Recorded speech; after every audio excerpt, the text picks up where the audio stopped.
Преди близо 6 месеца ви обещах, че ще може да чуете как звучат едни слушалки на живо. Най-накрая да е времето. В това видео ще ви обясня как може сами от вкъщи да чуете как звучат един модел слушалки в сравнение с друг.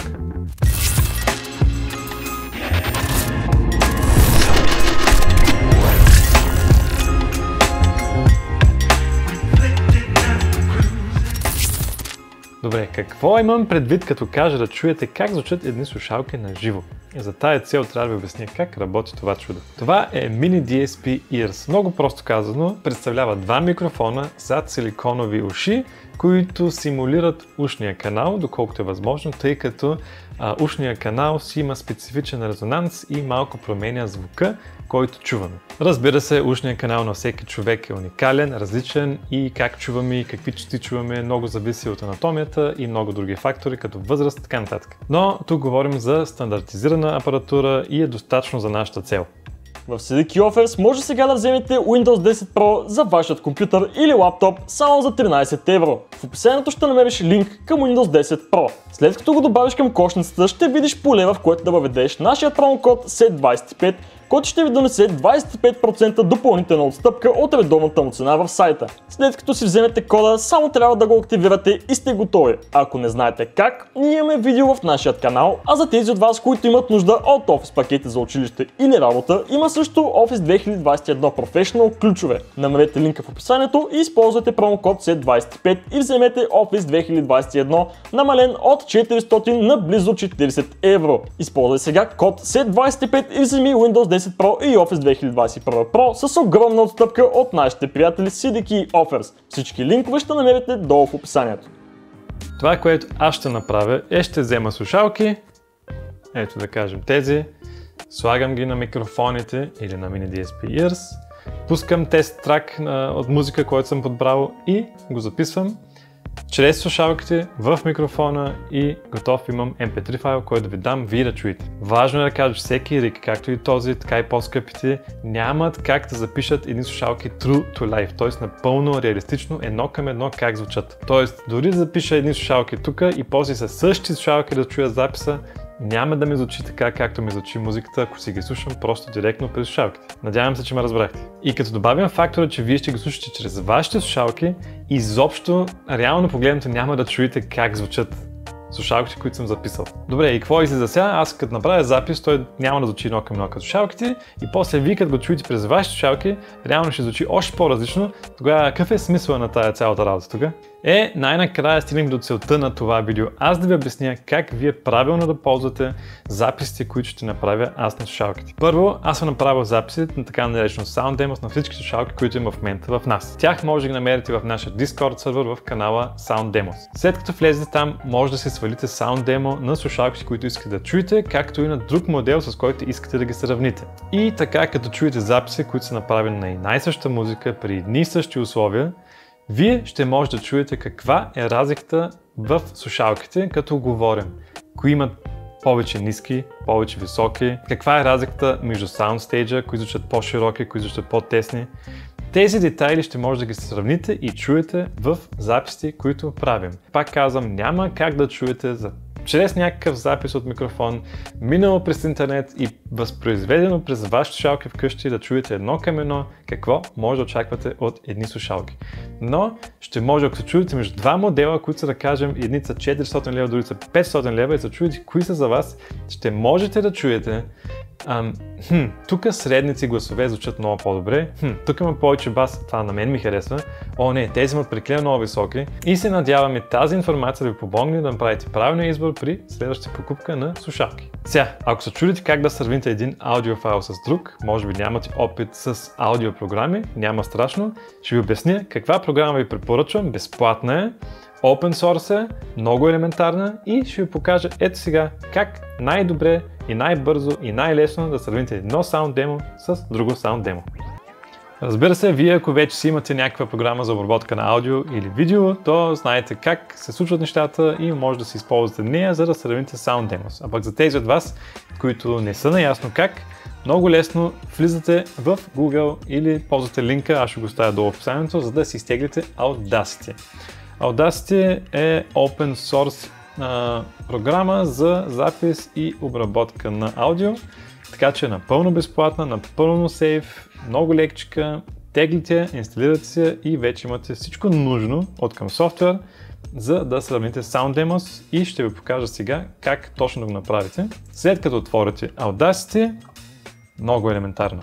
Търсите Sound Demo-то на слушалките и просто ги дърпате в Audacity. Сега ще дръпна някакви съвсем други музики, тъй като самите Sound Demos, които аз съм направил, са на, така да го кажем, лицензирана музика, които ако ги пусна тук ще ми страйкнат видеото. Исках да използвам широка гама от музика, джаз, блуз, техно, рап и така нататък, тъй че Sound Demo са дълги и в тях има всякаква музика, но музика.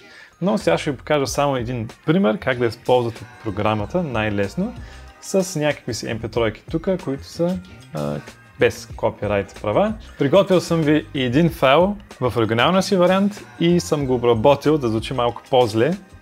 Конкретно съм махнал ниските и съм добавил високи, само за да видите как използвам програмата и едновременно да чуете, може би, какво се очаква, когато ви я ползвате. Така, представяме си, че първият файл, който дърпаме е на M40X на аудиотехника слушалките, а втория запис е, да кажем, на Bear Dynamic DT880 и два изглеждащо почти еднакви файла, тъй като, както казах, Sound Demo-та, които съм направил, са на една и съща музика и би трябвало да са почти еднакви. Само че, когато сега натиснете play, ще звучи така. Това, което искам да направим, е да сравним едното с другото, така че не да вървят едновременно. И за да може да се случи това в движение, пускате на соло единия файл, давате play, слушате, сравнявате и след това директно натискате соло на другия файл, на другото Sound Demo. И разбира се, тук е преувеличено, но чувате промяна в звученето. Разбира се, тук едно звучи хубаво, друго звучи гадно, но идеята е, че когато сме на другите слушалки, изведнъж имаме много високи, липсват ниски и това е всичко, което трябва да направим. Дърпате тук винаги най-добре по два, не по повече, по 2-3 файла и по този елементарен начин слушате едно след друго или по-скоро едновременно дори, как звучи Sound Demo-то на едни слушалки в сравнение с други слушалки. Надявам се, че не се изплашите, много лесно може да сравните едно Sound Demo с друго Sound Demo. Ще оставя линк към Audacity долу в описанието и ще има линк към нашия Discord канал, където са всичките Sound Demos. В момента Sound Demos има на всички слушалки, които аз съм в нас, което са някъде към 10 броя. Ако искате да разширим колекцията, може да ми пишете в Discord и да ми изпратите вашия модел слушалки. Аз за един ден ще ги запиша и ви ги връщам и така можем да разширим колекцията от слушалки, като надеждата или моята цел на тази колекция от Sound Demos е да ви помогна вие да направите правилен избор, тъй като, както винаги казваме, най-важното при слушалките е вие да ги чуете.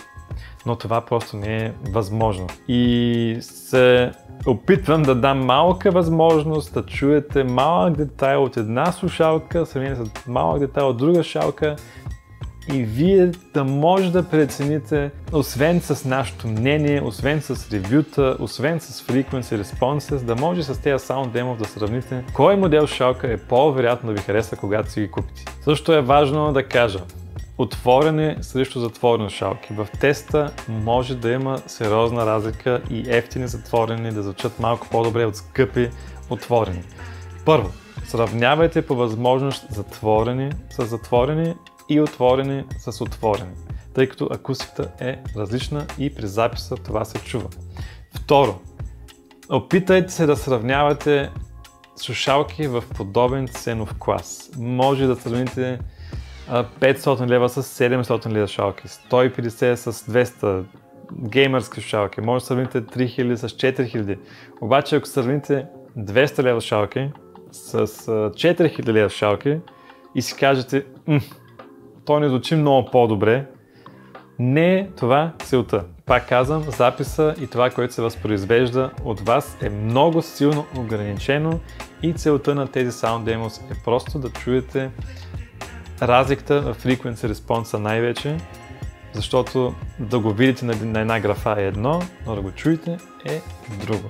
Много малко хора се чудят дали да си купят геймерска шалка за 200 лева или аудиофилска шалка за 1500 лева. В смисъл, по принцип, там не се чудят хората. Те знаят къде са се насочили, към какъв ценов клас и най-вече се чудят, да кажем, между Meze 109 или Sondara, да кажем. Или се чудят между DT880 и DT770. Макар че там пак са това просто затворено. Но искам да кажа, че се чудят между 2-3 модела, които са в някакъв ценов клас. И там тези Sound Demos са перфектно решение. Надявам се, че разбрахте какво имам предвид, надявам се, че разбрахте каква е целта на тези Sound Demos, които правя и се надявам в бъдеще да може на всяко ревю, което правя, да мога да направя Sound Demo, да го кача и напълно безплатно всеки, който иска, просто влиза в Discord и си сваля Sound Demo и си го сравнява. Надявам се просто, ако дори с едни 10% да ви помогна да направите правилен избор, когато става въпрос за покупка на слушалки, тъй като просто няма как по друг начин да чуете всяка една слушалка. И това беше от мен, благодаря ви и както казах, ако искате да добавим друг чифт слушалки към колекцията, т.е. слушалки, които вие имате и може да ги отделите за 1-2-3 дена да ми ги пратите, просто ще сте ми благодарни и всички в бъдеще са ви благодарни, които ще имат възможност да чуят този модел шалки и да го сравнят с друг модел шалки и да им улесним и на тях покупката. Просто ми пишете в Discord, намерете ме и за всичко останало абонирайте се канала на Светъплан и ще се видим в следващото видео.